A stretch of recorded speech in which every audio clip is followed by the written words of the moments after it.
बिस्मिल्लाहिर्रहमानिर्रहीम। खातिन हज़रात, मैं हूँ अख्तर अब्बास और आप सबको मेरा सलाम पहुँचे।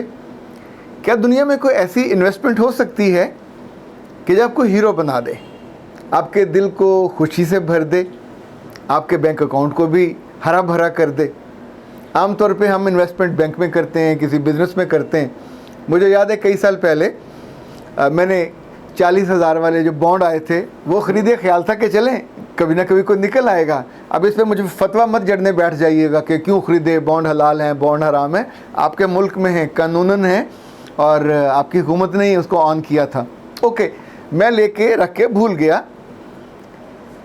अभी कुछ हफ्ते पहले सोचा कि चलें उनको कैश करा लेते हैं। तो जब बैंक पहुंचा तो उन्होंने कहा कि ये तो कब के बंद हो चुके हुए, और इवन बैंक ने वापस लेने से भी इनकार कर दिया। सो चैप्टर बंद हो गया। तो वो इन्वेस्टमेंट जो थी वो ज़ाया हो गई, ज़ीरो पे चली गई।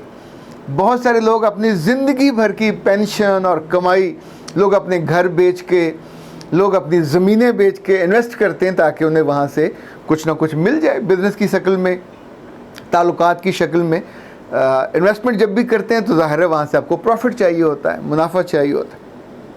पर क्या इनसे हट के कोई ऐसी इन्वेस्टमेंट है? मुमकिन है आपने देखी हो, कभी गौर ना किया हो। मैंने देखी और मैंने उस पर गौर किया। 2 साल पहले हम जब मक्का में तवाफ़ कर रहे थे तो तवाफ़ के बाद मैंने अपनी अहलिया से पूछा कि तुमने क्या दुआ मांगी?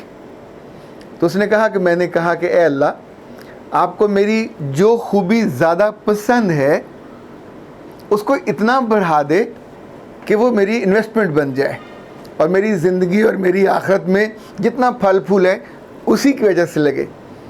खातिन हज़रात, हम 2-2.5 हफ्ते वहाँ रहे, मदीना मुनव्वरा में रहे। वापसी पे एयरपोर्ट पे हम जहाँ बैठते उसके पास 2-4 बूढ़ी ख़वातीन ज़रूर आ जाती। किसी को पानी चाहिए होता था, किसी को कोई मदद चाहिए होती, किसी को अपनी वो हेल्थ का फॉर्म जमा कराना होता था। अच्छा, that was the answer of that investment. उसने गेस किया कि अल्लाह को उसकी वो अदा पसंद आई जिसको वो लोगों को हेल्प आउट करती है।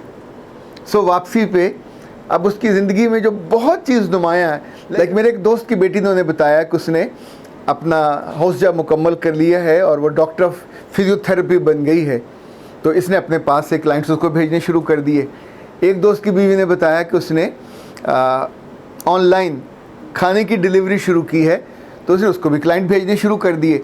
अच्छा, जहाँ जहाँ आप किसी को हेल्प आउट करते हैं खुश दिली के साथ, पूरी रूह के साथ, वो आपकी इन्वेस्टमेंट होती है।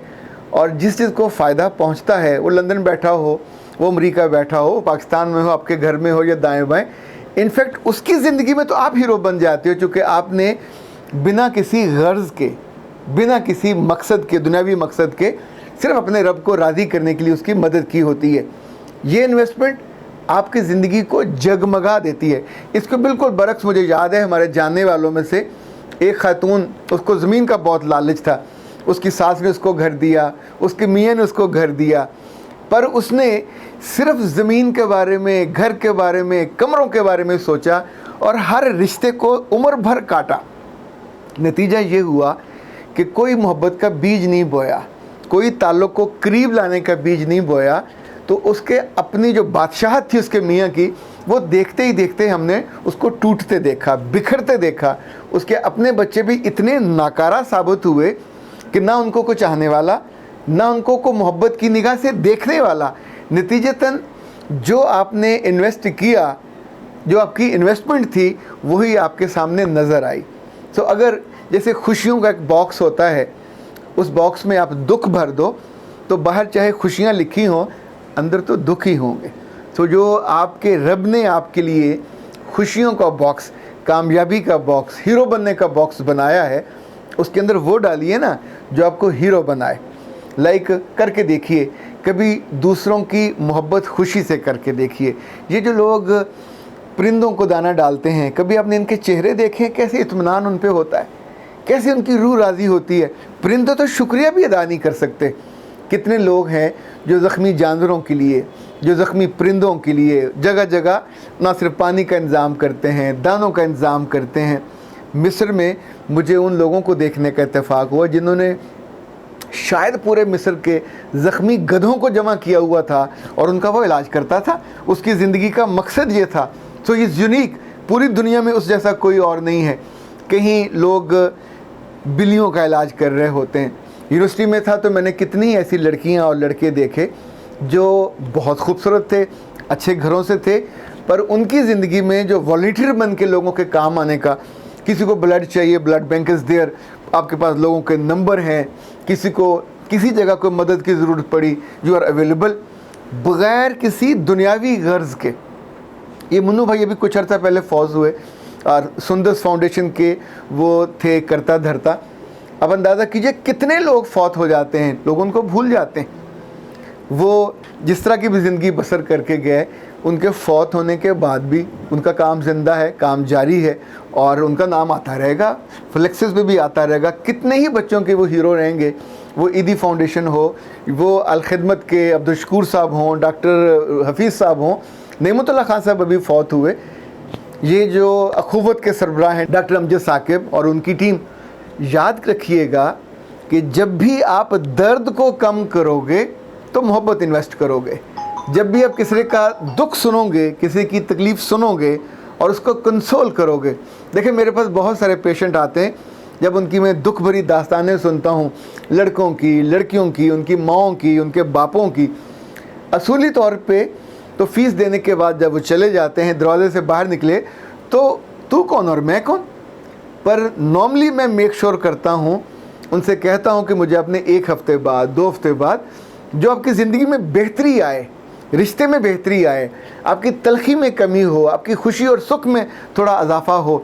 हालांकि उन्हें कम तवक्को होती है, लेकिन जब वो इजाफ़ा होता है, जब उनकी ज़िंदगी में थोड़ी सी राहत आती है, यकीन माने लोग आमों की पेटियां भेजते हैं, बहुत खुशी होती है। लेकिन ये जो दुआओं की पेटियां होती हैं, ये पेटियां नहीं होती, ये बंडल होते हैं, ये बड़े बड़े बॉक्सेस होते हैं जो आपकी ज़िंदगी को लिटरली निहाल कर देते हैं।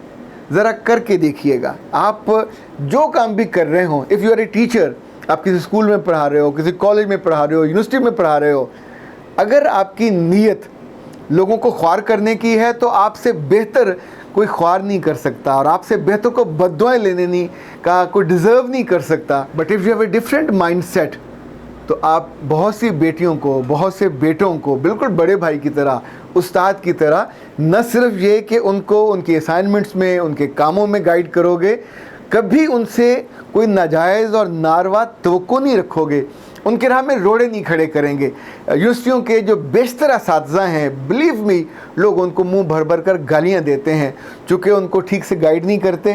पहले उनको जो बनाना है जिस तौर पे अपनी असाइनमेंट को, जैसे अपने प्रोजेक्ट को, तब गाइड नहीं करते। जब उस पर वो रिसर्च कर लेते हैं, उसको मलियामेट कर देते हैं। जब वो लिख के लाते हैं पढ़े बिना, उसको कहते हैं नहीं ये ठीक नहीं है और लिख के लाओ।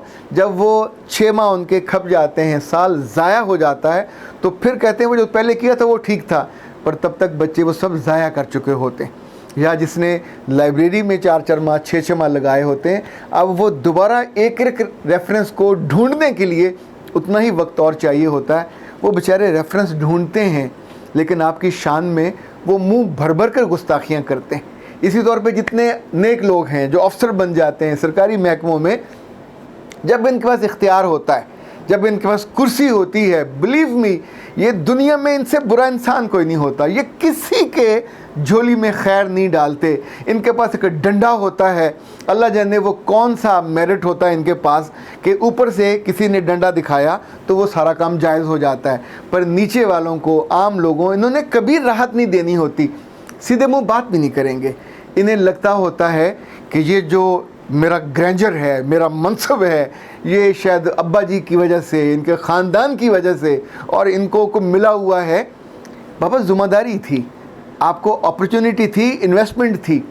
कितने थोड़े से अफसर हैं जो जब ट्रांसफ़र होते हैं तो लोग उनको याद करके दावतें देते हैं, लोग उनका नाम याद रखते हैं, लोग उनके लिए तकरीबात करते हैं, लोग उनको दुआ देते हैं। और कितने ऐसे हैं कि जिनको लोग जाते हुए भी इस कदर बुरे नामों से पुकारते हैं कि वो कभी दोबारा उस डिस्ट्रिक्ट में से गुज़रने का हौसला भी नहीं करते, क्योंकि आपने वहाँ इन्वेस्ट कुछ नहीं किया होता। तो ए अच्छे लोगों, ए प्यारे लोगों, ज़िंदगी आपकी घर में हो, मोहल्ले में हो, वर्कशॉप पे हो, दुकान पे हो, कारखाने में हो, किसी बहुत बड़े स्टोर पे हो, मेडिकल स्टोर में हो, मुस्कुराते हुए क्या तकलीफ़ है? It's a investment. लोगों का दुख कम करने में क्या प्रॉब्लम है? बिल आता है क्या? It's a investment. लोगों के मसले सुनने के बाद कहीं थोड़ा सा गाइड कर दिया करो, उनको आसानी दे दिया करो, उनको रास्ता दे दिया करो, उनको बैठने की जगह दे दिया करो।